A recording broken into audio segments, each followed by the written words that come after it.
하나님의 말씀 보시겠습니다. 하나님의 말씀은 창세기 11장 1절부터 9절까지의 말씀입니다.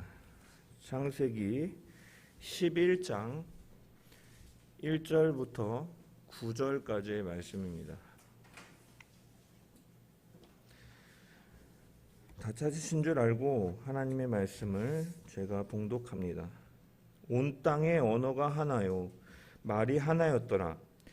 이에 그들이 동방으로 옮기다가 시날 평지를 만나 거기 거류하며 서로 말하되, 자, 벽돌을 만들어 견고히 굽자 하고, 이에 벽돌로 돌을 대신하여 역청으로 진흙을 대신하고, 또 말하되, 자, 성읍과 탑을 건설하여 그 탑 꼭대기를 하늘에 닿게 하여 우리 이름을 내고 온 지면에 흩어짐을 면하자 하였더니, 여호와께서 사람들이 건설하는 그 성읍과 탑을 보려고 내려오셨더라. 여호와께서 이르시되, 이 무리가 한 족속이요 언어도 하나이므로 이같이 시작하였으니 이후로는 그 하고자 하는 일을 막을 수 없으리로다. 자, 우리가 내려가서 거기서 그들의 언어를 혼잡하게 하여 그들이 서로 알아듣지 못하게 하자 하시고, 여호와께서 거기서 그들을 온 지면에 흩으셨으므로 그들이 그 도시를 건설하기를 그쳤더라. 그러므로 그 이름을 바벨이라 하니 이는 여호와께서 거기서 온 땅의 언어를 혼잡하게 하셨음이니라. 여호와께서 거기서 그들을 온 지면에 흩으셨더라. 아멘. 오늘도 말씀을 통한 주의 은혜와 평강이 저와 여러분 가운데 넘치기를 축원합니다. 창세기 강해를 시작하면서 말씀드렸던 것처럼 창세기는 크게 두 부분으로 나눌 수 있습니다. 1장부터 11장까지 원역사라 불리는 태초의 역사, 그리고 12장부터 이제 아브라함으로 시작하는 족장 시대에 대해서 이런 기록으로 두 가지로 구분할 수 있습니다. 그중 오늘 본문은 이제 창세기 이 원역사의 마지막에 해당하는 부분이라 할 수 있습니다. 우리가 지금까지 살펴본 것처럼 이 원역사에는 4번의 타락 사건이 기록되어 있습니다. 첫 번째로는 이제 하나님께서 세상을 창조하시고 인간을 창조하신 이후에 아담과 하와가 선악과를 따먹은 하나님에 대한 불순종이 나타나는 타락이었습니다. 두 번째로는 이제 가인이 형제 아벨을 죽이고 하나님을 속이려고 했던 이 형제 살인이 기록되어 있습니다. 세 번째로는 우리가 노아 시대에 이제 하나님의 아들들이 사람의 딸들과 이제 결혼하는 이 정욕을 쫓는 삶, 그래서 온 땅이 부패하였음을 성경은 말씀하였습니다. 그리고 이제 네 번째로는 오늘 이제 바벨탑을 쌓음으로 하나님의 영역을 침범하려 하고 반역하려 하고 하나님을 불신하려고 하는 타락의 모습이 이 원역사 가운데 4번 등장합니다. 우리가 이런 기록을 살펴보면 공통점을 하나 발견할 수가 있는데, 그것은 무엇이냐면 그들은 이제 하나님께서 축복하신 우리에게 주신 것들을 이 죄짓는 인간들은 그것을 악용하거나 아니면 나쁜 것으로 변하게 하는 패턴이 반복적으로 등장한다라고 할 수 있습니다. 하나님께서는 세상과 이제 인간을 창조하시고 균형 있고 조화롭고 그리고 각자의 그 위치와 자리에서 제 기능을 함으로써 보기에 좋은 상태로 창조하셨습니다. 하나님, 인간, 그리고 동물, 이 생물의 손으로 이렇게 질서 있게 창조하셨습니다. 그러나 인간은 하나님의 이러한 창조 세계를 이 타락함으로써, 살인함으로써 오염시키고 불균형을 가져옵니다. 하나님, 인간, 동물 손으로 창조되었던 조화롭고 질서 있는 것들이 이제 무너뜨립니다. 그래서 동물의 말을 듣고 사람이, 그리고 하나님을 거역하는 이러한 이렇게 뒤집어 엎는 이런 질서를 엎기도 하고, 또한 인간의 죄와 살인으로 인해서 피조 세계인 땅이 이제 저주를 받아서 가시엉겅퀴를 내고 생산력이 떨어지는 이러한 일들이 벌어지게 되었다는 거예요. 하나님께서 축복하시고 허락하시고 아름답게 만드셨는데 이것을 바꿔버리는 것입니다. 두 번째로는 하나님께서는 홍수 전에 이제 사람들에게 긴 수명을 주셔서 그들이 장수하였습니다. 그러나 인간들이 장수하면서 오랜 시간 살면서 그들이 경건하지 못하는 그러한 모습들, 그리고 또한 정욕을 쫓아 살아가는 이러한 모습들을 통해서 홍수 심판을 불러일으켰다라는 거예요. 장수의 복을 이렇게 잘못 사용하고 있고, 또한 홍수가 마친 이후에도 보면 노아와 그의 가족들에게 이제 새 인류로 시작할 언약을 그들에게 주시지만, 바로 노아는 이 언약과 은혜 속에서 살아남았음에도 불구하고 또 노아는 술 취함으로 인하여서 이러한 실수하는 이 추태한 이 죄의 모습을, 부정적인 모습을 그리고 있고, 또한 이는 함의 아들 가나안의 저주로 이어지고 있다라는 것입니다. 이 축복의 언약을 저주로 바꿔버리는 것이죠. 세 번째로는 생육하고 번성하여 땅에 충만하라라는 이 축복 속에서 이제 다시금 번성하는 이 인간의 계보가 이 10장에서 나오는데, 이제 흩어져서 번성하고 충만하는 것이 하나님의 뜻임에도 불구하고 이들은 곧바로 뒤에 보면 이 바벨탑 사건을 저지름으로 인해서 하나님의 은혜에 대해서 죄로 갚고 있다라는 거예요. 죄로 보답하고 있다라는 것입니다. 이러한 공통점이 분명히 이 타락의 모습 속에, 하나님께서는 축복으로 좋은 것으로 주셨지만 인간은 죄로 인하여서 이것을 악용하거나 아니면 바꿔버리는 이러한 일들이 나타난다는 거예요.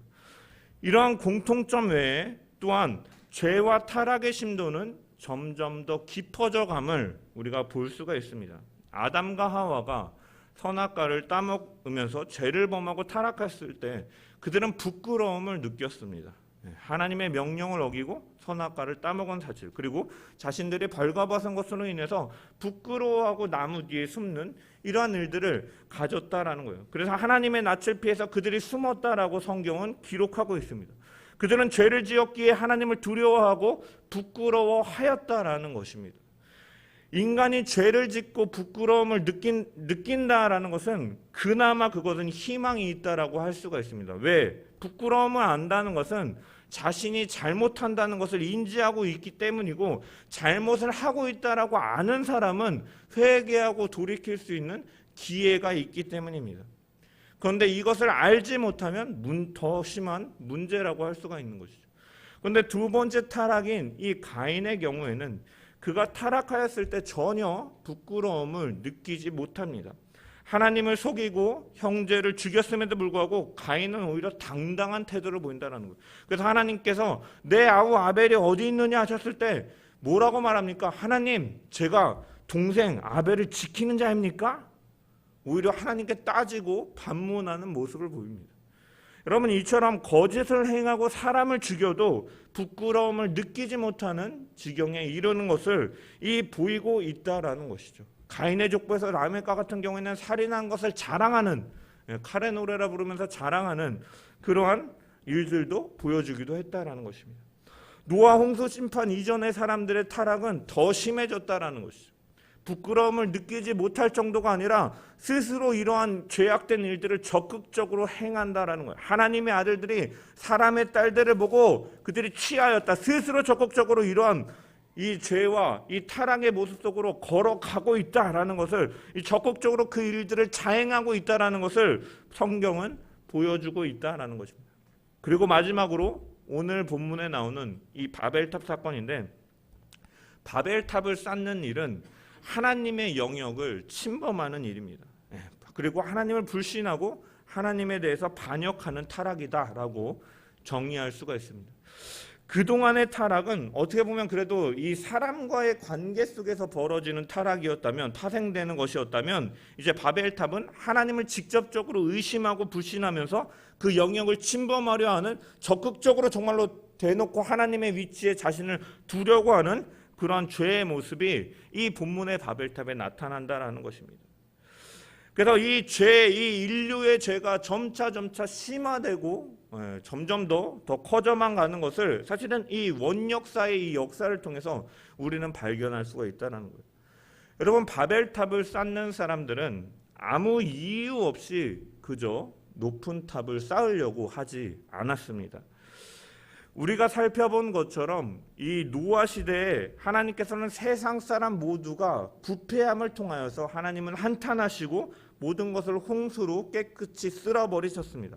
그러나 다만 노아는 은혜를 입어서 그와 그의 가족은 구원을 받고 이제 언약을 통해서 이제 다시 한번 생육하고 번성하고 충만하라라는 하나님의 축복 속에서 이제 번성하게 되는 것입니다.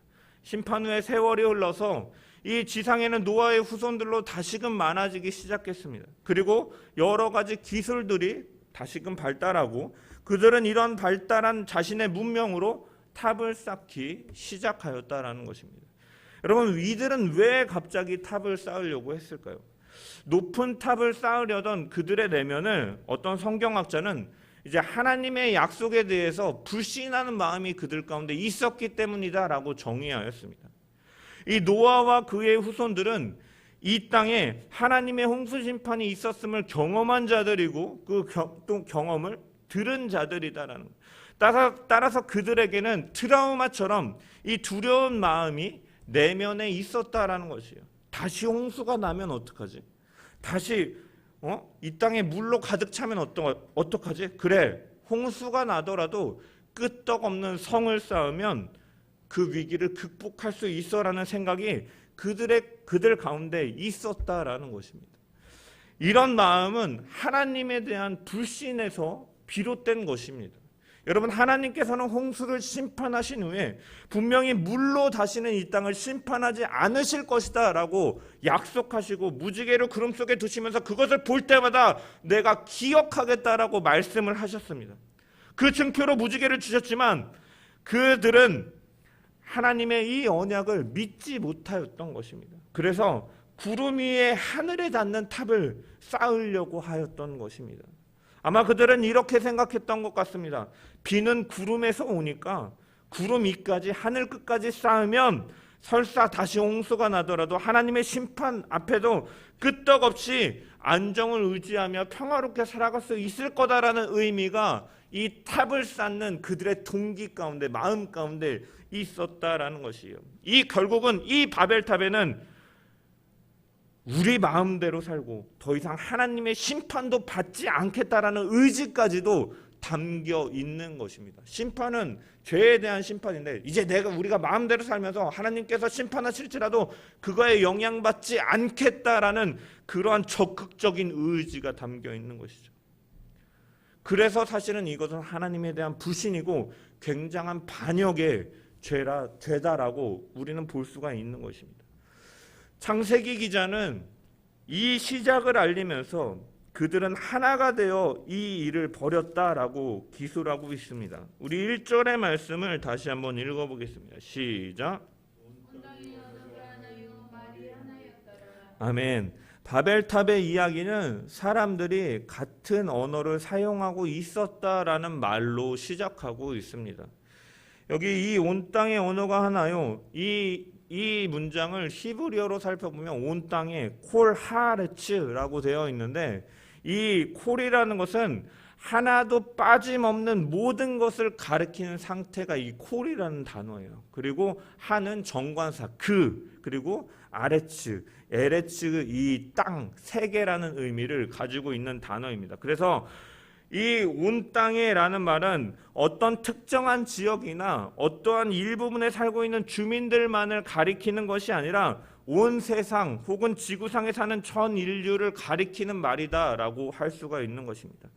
그리고 언어가 하나요, 말이 하나였더라. 온 땅에 예외 없이 모든 사람들이 하나의 말을 썼다라는 의미인 것입니다.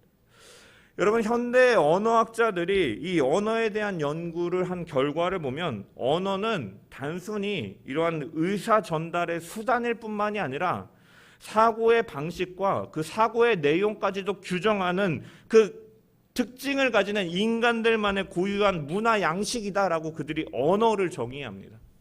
인간만이 가지고 있는 특징이다라고 정의하는 거예요.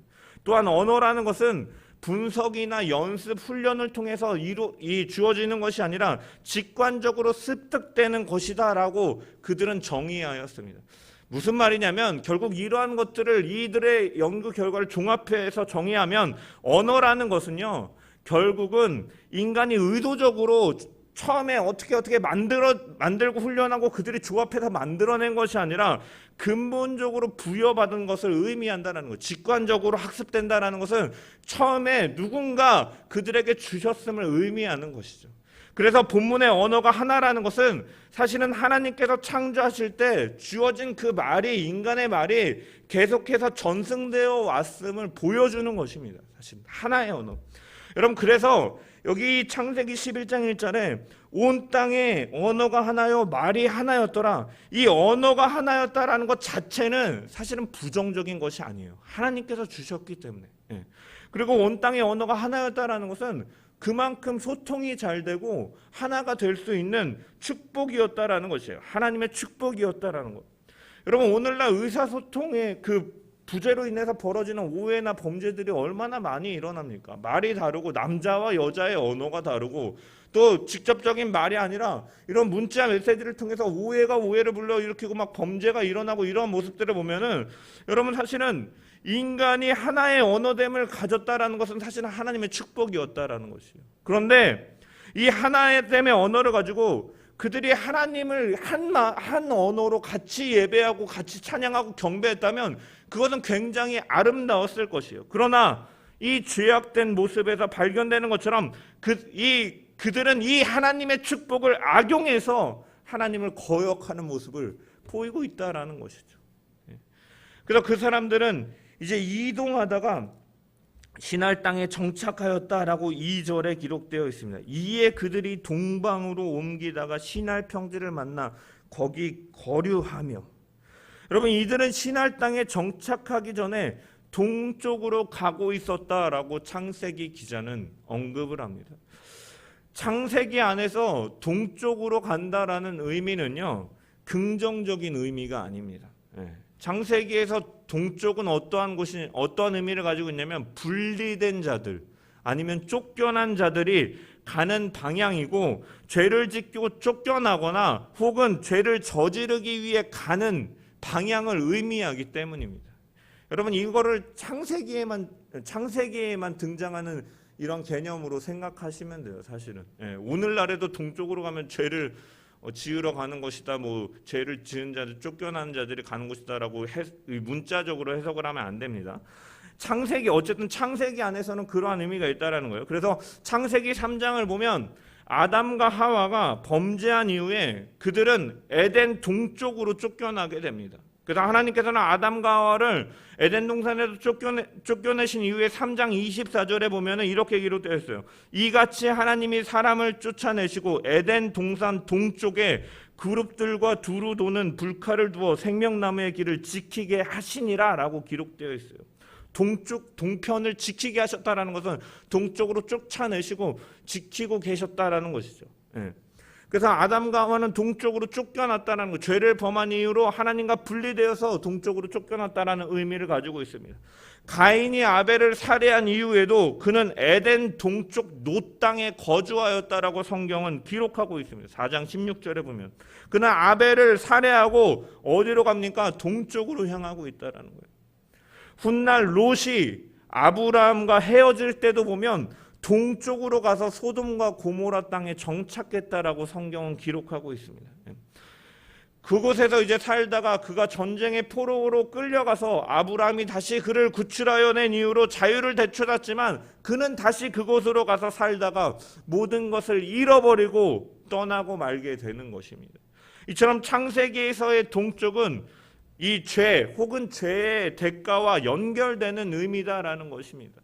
그래서 이것에 대해서 성경학자들은 왜 이렇게 동쪽으로 묘사하고 있는가? 이런 현상은 먼 훗날에 이제 이스라엘이 나중에 바벨론 포로기를 겪잖아요. 이 바벨론이라는 나라는 이스라엘의 이제 동쪽에 위치하고 있기 때문에 창세기에서 이미 이 바벨론 포로 생활을 염두에 두고 서술함으로써 그것을 예언하는 의미다라고 성경학자들은 많이 해석을 합니다. 어찌됐든 그래서 이러한 개념들과 연결시켜서 이스라엘 백성들이 애굽을 떠나서 가나안 땅에 입성할 때, 하나님의 그 약속의 땅으로 입성할 때 그들은 어떻게 가느냐? 남서부 쪽이나 남쪽이나 아니면 삥 돌아가지고 북쪽으로 들어가는 것이 아니라 요단강을 이제 건너서 동쪽에서 서로 들어갑니다. 동에서 서로 하나님이 약속하신 땅을 향해 걸어간다라는 의미가 담겨 있는 것이죠. 여러분, 성막도 마찬가지예요. 성막도 마찬가지. 입구가 어디에 있냐면 동쪽에 있어요. 그리고 법궤가 이 안치는 지성소가 이제 서쪽에 위치하고 있습니다. 동에서 서로 가는 거예요. 하나님께로 나아갈 때 이러한 상징적인 의미가 연관되어 있음을 우리는 성경을 통해 볼 수가 있는데, 어찌됐든 이 창세기에서 동쪽으로 가는 것은 별로 좋지 않은 일인데, 본문의 사람들이 동쪽으로 이동했다라는 것은 어떠한 것을 내포하고 있냐면 하나님의 축복에서 멀어져 가는 일이고 부정적인 일이 벌어질 것이라는 이런 예고편과 같은 역할을 한다라는 거예요. 그래서 그들이 동방으로 옮기다가 이제 시날 평지를 만나 거기에 거류하였다라고 기록하고 있는 것입니다.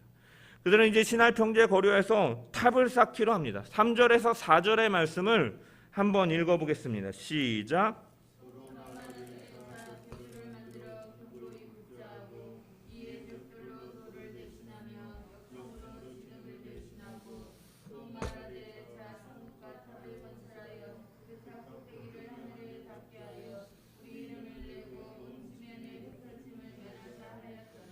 아멘.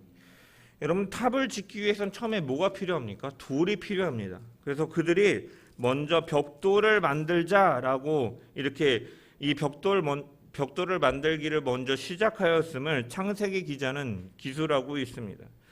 여러분, 가나안 사람들은 건물을 지을 때 그들은 주변에 널려 있는 돌을 깎아서 사용했습니다. 이에 비해서 메소포타미아인들은 주전 4,000년 전부터 이제 벽돌을 만들어 사용했습니다. 그래서 그들은 진흙으로 만든 벽돌을 이제 말리거나 불에 구워서 건설하는데 사용했던 이런 고고학적인 이런 결과들이 있습니다. 창세기 기자는 이 시날에 정착한 사람들이 탑을 쌓기 위해 먼저 벽돌을 만들었다라는 이 점을 먼저 언급하는 것은 뭐냐면, 벽돌로 이 건물을 건축하는 일에 익숙하지 않은 이스라엘 백성들에게 이 메소포타미아 건축 방식을 먼저 설명하기 위해서 이렇게 언급하고 있는 것이에요. 그리고 우리는 여기서 한 가지 교훈을 발견할 수가 있는데, 이들이 돌 대신에 불로 구운 벽돌을, 흙 대신에 역청을 사용하여 탑을 쌓았던 것은 고대인으로서는 상상할 수 없는 그 놀라운 지혜였고 문명의 발달이었다라는 것입니다. 그리고 그들은 본인들의 지식과 이 기술을 사용해서 하나님을 대적하려고 하는 죄의 행위에 그들이 사용하고 있다는 거예요. 여러분, 문명의 발달 자체는, 이 지식 자체는 나쁜 것이 아닙니다. 하나님께서 주신 축복이라고 할 수 있어요. 그렇지만 그들은 죄의 행위에 이런 것들을 사용하고 있다는 거예요. 여기서 우리는 한 가지 교훈을 발견할 수 있는데, 그것은 뭐냐면 하나님께서 우리에게 하나님과 하나님의 몸된 교회를 섬기기 위해서 여러 모양의 우리 은사를 우리 가운데 주신다라는 것이죠. 주셔. 그렇게 주신 은사이지만 그것이 때로는 우리를 넘어뜨리는 요인이 될 수도 있다라는 것을 우리는 기억해야 된다는 거예요. 여러분, 바벨탑을 쌓는 이들의 이 발전된 기술은 하나님을 대적하는 데 사용되는데, 마찬가지로 우리에게 주신 은사가 우리가 하나님 앞에 교만함의 도구로, 하나님을 거역하는 도구로 사용될 수가 있다라는 거예요. 여러분, 사역자로서 제가 그 부교육자 생활을 할 때 여러 이제 교회를 다니면서 여러 사람들을 만나면서 때로는 안타까운 마음이 들 때가 있었는데, 사람들을 보면서 무엇이냐면 하나님께서 주신 여러 모양의 달란트를 가지고 하나님과 하나님의 몸된 교회를 위해서 열심히 봉사하고 헌신하고 하는데, 그것이 때로는 그들의 자랑이 되고 교만이 되는 것을 보면서 참 안타까운 마음이 들 때가 있었어요. 자신이 아니면 그 일이 이루어지지 않을 것처럼, 자신이 아니면 그 교회가 돌아가지 않을 것처럼, 뭐 예배가 되지 않을 것처럼 그렇게 생각하고 교만해하면서 자신을 드러내는데 그러한 은사들을 사용하는 모습들이 때로는 보면서 참 안타까운 마음이 들 때가 있었습니다. 이처럼 우리가 봉사와 헌신을 통해 하나님과 그의 몸된 교회를 우리는 세워나가지만, 분명히 기억해야 될 것은 이런 것들은 우리는 조심해서 사용해야 된다는 거예요. 은사를 은사답게 사용할 때 그것이 복이 되는 것이지, 그것이 자신을 드러내려고 하고 하나님을 거역하려고 하는 일들에 우리가 사용되어 있음을, 우리가 할 수 있음을 우리가 기억하면서 우리는 언제나 겸손함으로 우리는 나아가야 된다는 것을 우리는 기억해야 될 점이 있습니다. 그래서 뭐 어떤 분들은 뭐 치유의 은사, 무슨 뭐 예언의 뭐 은사, 뭐 이런 것들, 저는 은사를 부정하지는 않습니다. 그렇지만 그것으로 인해서 자신을 드러내고 자신에게 어떤 사람들에게 자신이 영향력을 끼치려고 하는 이러한 모습들은 분명히 하나님께서 기뻐하시는 방법이나 일은 아니다라는 것을 우리가 분명히 생각해 보면서, 마찬가지로 우리 역시도 혹시 내게 주신 은사를 가지고 내가 섬기는데 하나님이 아닌 나를 드러내려고 하는 것은 아닌가, 이런 것들을 언제나 점검하며 내가 아닌 하나님을 드러내며 살아가는 저와 여러분 되기를 소망합니다. 그래서 창세기 기자는 이 바벨탑을 쌓는 사람들의 이 특징을 이 3절과 4절에 기술하면서 그들의 특징이 무엇이었느냐, 하나된 마음이었다라고 이렇게 드러내고 있습니다. 그들은 우리가 무엇을 하자, 우리가 벽돌을 만들자, 우리가 성읍과 탑을 건설하자, 이렇게 문장을 두 차례에 걸쳐서 사용하고 있다라는 것입니다. 여러분, 이들이 하나된 마음으로, 아까도 말씀드렸지만 하나된 마음으로 하나님께 경배드리고 그분의 말씀에 순종하는 일에 사용했다면 너무나 좋았을 것이지만, 그들은 죄를 짓는 일에 이처럼 마음을 하나로 모으고 있다라는 것입니다. 여러분, 재미있는 것은 그래서 하나님께서 그들이 하나 되어 죄를 짓는 모습을 보면서 동일한 언어로 그들의 행위를 비판하시는 것을 볼 수가 있어요. 7절의 말씀을 보면, 자, 우리가 내려가자, 우리가 뭐뭐 하자, 자, 우리가 내려가서 거기서 그들의 언어로 혼잡하게 하자, 그들이 서로 알아듣지 못하게 하자, 이렇게 말씀하고 계시다라는 거예요. 무엇이냐면, 창세기 기자는 하나님께서 그 바벨탑을 쌓는 사람들이 사용한 언어를 그대로 사용함으로써 심은 대로 거두게 하셨다라는 이 메시지를 전달하고 있다라는 거예요. 이것이 우리에게 주는 교훈이 무엇이냐면, 여러분, 하나가 되는 것은 중요해요. 중요합니다. 하나가 되는 것 중요해요. 그런데 정말 중요한 것이 무엇이냐면, 어떻게 무엇으로 하나가 되느냐가 정말 중요하다라는 거죠. 같은 말을 하고 같은 마음을 품고 같은 뜻을 갖고 같은 열매를 맺어도 그것이 예수 그리스도 안에 이루어지는 것이 아니라면 그것은 유익한 것이 아니다라는 것이죠. 우리가 하나님의 일꾼으로 이 하나님의 교회를 세우기 위해서 우리는 연합이 되어야 됩니다. 그러나 그 중심에는 누가 있어야 되느냐? 바로 예수 그리스도가 있어야 된다라는 거예요. 단순히 그냥 회기라 통일화가 아니라 예수 그리스도 안에서의 자유함과 이러한 다양성 안에서의 하나됨, 연합됨이 우리 가운데 있어야 된다는 거예요. 여러분, 인간은 그 자라온 환경과 배경과 이러한 사고 방식들이 다르기 때문에 그 자체로는 연합할 수도 없고, 연합한다 해도 타락하였기 때문에 온전한 선을 이룰 수 없다라는 것입니다. 그러나 예수 그리스도께서는 십자가에서 그 보혈을 통해서 유대인과 이방인의 막힌 담을 허물어 버리셨다라고 성경은 증언하고 있는 것입니다. 이처럼 한 몸으로 만드셨다라는 거예요. 그래서 우리가 진정으로 하나가 되는 길은, 방법은 어디에 있느냐? 바로 예수 그리스도 안에서. 그 십자가의 보혈만이 우리를 참된 하나로 만드는 것이다라는 것을 우리는 분명히 기억하고, 그 예수 그리스도의 구속의 그 보배로운 피와 그 십자가의 뜨거운 사랑이 우리가 그 안에 거함을 통해서 하나님의 하나된 교회로 우리는 성장해 나가야 된다라는 것입니다. 인간적인 방법으로 하나가 되는 것이 중요한 것이 아니라 그 예수 그리스도의 보혈의 피와 그 십자가의 그 사랑으로 우리가 안에 거하고 그 사랑으로 묶여져서 하나가 되는 것이 분명히 중요하다. 우리 교회가 그러한 보혈의 능력과 그 사랑 안에서 하나로 성장해 나가는 저와 여러분 되기를 주님의 이름으로 축원합니다. 4절을 보면은 이제 이들은 꼭대기가 하늘에 닿을 정도로 그 탑 꼭대기를 하늘에 닿게 하자라고 이렇게 계획하였습니다. 어떤 일부의 학자들은 이 말이 뭐 정말로 진짜 하늘 끝까지 닿게 하자라는 의미가 아니라 오늘날로 말하자면 그냥 초고층 빌딩을 쌓자라는 의미로 말했다라고 해석하는 사람들도 있지만, 여러분, 그런 의미가 아니에요. 히브리 문학에서 여러분, 하늘은요 어떠한 곳입니까? 하나님이 거하시는 곳이에요. 의미가 있잖아요. 하나님의 거처를 상징하는 것이고, 이들이 하나님의 흩어지라라는 명령을 어기면서까지 이런 일을 하고 있는 것으로 볼 때 이들의 궁극적인 목적은 하나님의 고유 영역을 침범하려고 하는 모습을 보이고 있다라고 해석하는 것이 바람직하다라는 것이에요. 그러면서 그들은 두 가지로 말합니다. 첫 번째로 우리의 이름을 내자. 그리고 두면에 온 지면에 흩어짐을 면하자라고 그들이 말을 하고 있습니다. 첫 번째로 그들은 자신의 이름을 높이려고 합니다. 우리의 이름을 내자. 그래서 유대인 철학자 필로에 의하면 이들이 바벨탑을 쌓을 당시에 이 사람들은 벽돌 위에다가 자기의 이름을 새겼다라고 그 필로는 말하기도 합니다. 여러분, 높은 탑을 쌓는 사람들이 이제는 이 이름을 내자라는 것은 무엇이냐면 인간이 어떠한 존재인지를 드러내자라는 것이에요. 무엇을 할 수 있는 존재인지를 드러내자라는 거예요. 보여주자라는 거예요. 우리에게는 그러한 능력이 있다는 것을 드러내자라는 것입니다. 기술이 있다라는 것입니다. 그러면서 하나님은 필요 없다라는 것을 말하는 것이에요. 홍수의 두려움을 스스로 극복하자라는 거예요. 우리가 뭐하러 하나님 앞에 나가서 머리를 조아리고 하나님 도와주세요, 그 언약을 기억해 주세요 라고 지사스러운 부탁을 해야 되느냐 하는 거예요. 우리에게 닥친 문제는 인간 스스로가 얼마든지 잘할 수 있다, 해결할 수 있다, 인간이 잘하면 된다라는 의미가 우리의 이름을 내자라는 것에 담겨 있다라는 것입니다.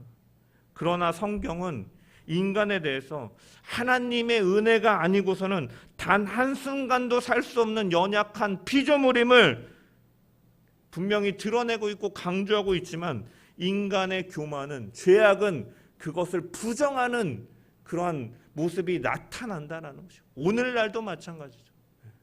하나님이 창조주 되심을 부인하고 인간이 그 피조물됨을 부정합니다. 그러면서 우리가 모든 걸 다 할 수 있다라고 말을 주장하고 과학기술에 의존해서 말합니다. 오늘날의 바벨탑의 이 죄악된 모습들이 오늘날에도 그대로 드러나고 반복되어져 있다는 거예요. 이들은 이러한 의미로 우리의 이름을 내자라고 말하고 있습니다. 두 번째로 흩어짐을 면하자라고 말하고 있습니다. 하나님은 생육하고 번성하여 땅에 충만하라 말씀하셨지만 흩어져서 이제 충만해지고 피조 세계를 청지기로서 다스리는 이러한 사명을 감당하는 것이 아니라 우리 생각대로 하자, 우리 방법으로 하자, 우리가 힘을 모아 집중해서 우리가 생각하는 이상적인 사회를 건설하자 하는 이러한 이야기들을 하고 있는 것이에요. 이것은 하나님의 말씀을 대적하는 것이고 하나님을 의지할 필요가 없다라고 말하는 것이고, 하나님의 그 영역에 자신들이 두고 자기들이 스스로 하겠다라는 이러한 반역하는 행위를 그들이 보이고 있다는 거예요. 이들의 모습을 보시고 하나님께서는 즉각적으로 반응하십니다. 우리 5절부터 7절의 말씀을 한번 읽어보겠습니다. 시작. 여호와께서 사람들이 건설하는 그 성읍과 탑을 보려고 내려오셨더라. 여호와께서 이르시되 이 무리가 한 족속이요 언어도 하나이므로 이같이 시작하였으니 이후로는 그 하고자 하는 일을 막을 수 없으리로다. 자, 우리가 내려가서 거기서 그들의 언어를 혼잡하게 하여 그들이 서로 알아듣지 못하게 하자 하시고. 아멘. 하나님께서는 그 성읍과 탑을 보려고 내려오셨고 그들의 언어를 혼잡하게 하셨다라고 성경 기록하고 있습니다. 여러분, 이 하나님의 반응에는 몇 가지 이제 이 아이러니한 요소들을 발견할 수가 있는데, 사람들은 이 자신들이 쌓는 탑의 꼭대기가 하늘에 닿을 것이다라고 말했지만 하나님께서는 이 인간들의 노력을 비웃으시는 것처럼 높은 곳에서 내려오셨다라고 기록되어 있는 것이고, 내려가서 높은 곳에서 이것은 인간들이 쌓고 있는 탑이 그들 스스로에게는 대단해 보일지라도 하나님 보시기에는 그것은 작고 하찮은 것이기 때문에 이것을 보기 위해서는 내려오실 수밖에 없었음을 보여주는 것입니다. 또한 이 점을 강조하기 위해서 창세기 기자는 11장에서 이들을 3절에서는 이제 사람이 서로 말하되 하면서 사람 이시라는 단어를 히브리어 원어로 사용하는데, 여러분 5절에 보면은 여호와께서 사람들이 건설하는 그 성과 탑을 보려고 내려오셨더라 해서 이 사람들이라고 번역된 단어는요, 이 이시라는 단어를 사용하는 것이 아니라 흙에서 왔다 해서 인간의 연약함이라는 의미가 붙여져 있는 이 아담의 아들들이라는 의미로 이 히브리어 단어를 사용합니다. 그래서 직역해보면 사실 아담의 아들들이 하는 일들을 보시려고, 흙에서 온 사람들이 하시는 일을 보시려고라는 의미를 가지고 있다는 거예요. 그래서 옛 개역 한글 성경에는 이 개역 개정에는 사람들이라고 번역되어 있지만 옛 개역 한글에는 인생들이 하는 것을 보려고 이렇게 기록되어 있어요. 이처럼 이것은 무엇을 말하냐면 인간은 결코 하나님과 같아질 수 없는 육신을 가진 흙으로 온 티끌의 먼지로 만들어진 존재다라는 것을 분명히 드러내주는 이 용어로 사용하고 있다라는 거예요. 그래서 하나님은 그들이 스스로 대단해 보이는 그런 탑을 쌓는 일을 갖지만 보기 위해서 하찮고 작은 것이기 때문에 내려오셔야 됐다. 하나님과 비할 때 사실은 아무것도 아닌 것이다라고 보여주고 있는 거예요.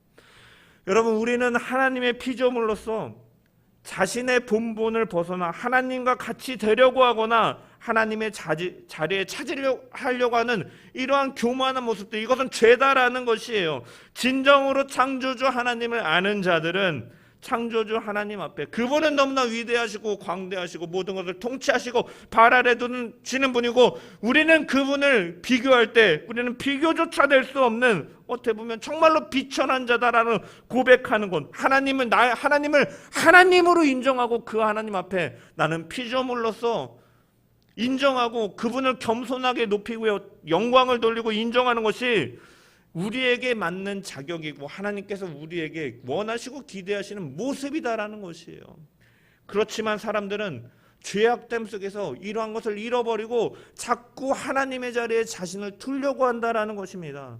그렇지만 우리가 분명히 기억해야 될 것은 창조주 하나님이시여 주는 나의 하나님이시로다. 나의 몸과 마음 주를 경배하고 예배한다, 영광을 돌린다라는 것은 우리가 피조물로서 그분을 높이고 나의 자리, 나의 본분을 잊지 않고 살아간다라는 의미가 담겨 있는 것처럼, 우리가 제1계명 우리가 금하는 것 우리가 살펴봤잖아요, 주일에. 하나님을 하나님으로 인정하고 하나님을 하나님답게 대우하고 경배와 영광으로 그분 앞에 겸손함으로 그분을 섬기면서 살아가는 저와 여러분 되시기를 주님의 이름으로 축원합니다. 그러할 때 하나님께서는 그 비천한 우리를 높여서 보좌 앞에서 영원히 영광과 존귀를 얻게 하신다라는 것입니다. 그 믿음으로 겸손히 나아가는 저와 여러분 되기를 주님의 이름으로 소망합니다. 말씀을 마무리하겠습니다. 바벨탑 사건이 우리에게 오늘 교훈하고 있는 것은 인류의 타락과 범죄에는 하나님의 축복으로 주신 것들을 악한 것으로 사용하거나 악한 형태로 바꾸는 모습들이 결과가 드러나고, 죄악 중에 태어나고 자란 인간의 마음속에는 근본적으로 하나님이 아닌 자신을 높이고자 하는 교만한 마음이 있음을 우리는 볼 수가 있다는 거예요. 오늘날 많은 사람들이 교회 안에서 또한 교회 밖에서 하나님이 아닌 자신의 이름을 내려면서 살려고 한다라는 것입니다. 결국 하나님을 무시하는 것이고 하나님에 대한 반역이다라는 거예요. 그렇지만 바벨탑 사건이 보여주는 것처럼 그 끝은 결국 파멸에 불과하다라는 것입니다. 따라서 우리는 우리 예수 그리스도 안에서 참되게 하나 되게 하시고 하나님께서 주신 축복과 은사를 은사답게, 복을 복답게 바르게 사용함을 통해서 내가 아닌, 내 이름이 아닌 하나님의 이름이, 하나님의 영광이, 그리고 하나님의 허락하신 주님의 몸된 교회가 드러나고 그 하나님의 일하심에 사용되어지는 도구로서 자신을 드리는 저와 여러분 되기를 소망합니다. 그런 내 삶을 통해 내가 아닌 하나님의 이름과 영광만이 높임을 받고 영광을 받으시는 그러한 우리 성도들, 우리 그러한 교회들 되기를 주님의 이름으로 축원합니다. 가장 중요한 교훈은 무엇입니까? 사람들이 아무리 이렇게 자신의 기술과 문명으로 하려고 했지만 결국 결과는 하나님께서 원하시는 대로 흩어져서 그들이 번성하는 것을 보게 됩니다. 이처럼 하나님의 섭리와 통치와 그 인도하심은 결코 누구도 방해할 수도 없고 막을 수 없다라는 것을 깨달으며, 그렇기 때문에 우리가 해야 될 일은 바로 창조주 되신 하나님께 내 삶을 맡기고 그분을 기대하고 의지하면서 그분의 인도하심을 쫓아 묵묵히 내 삶 가운데 순종하며 살아가는 것이 참된 지혜임을 믿으면서 그 여호와를 경외하며 사는 저와 여러분 되기를 주님의 이름으로 간절히 축원합니다.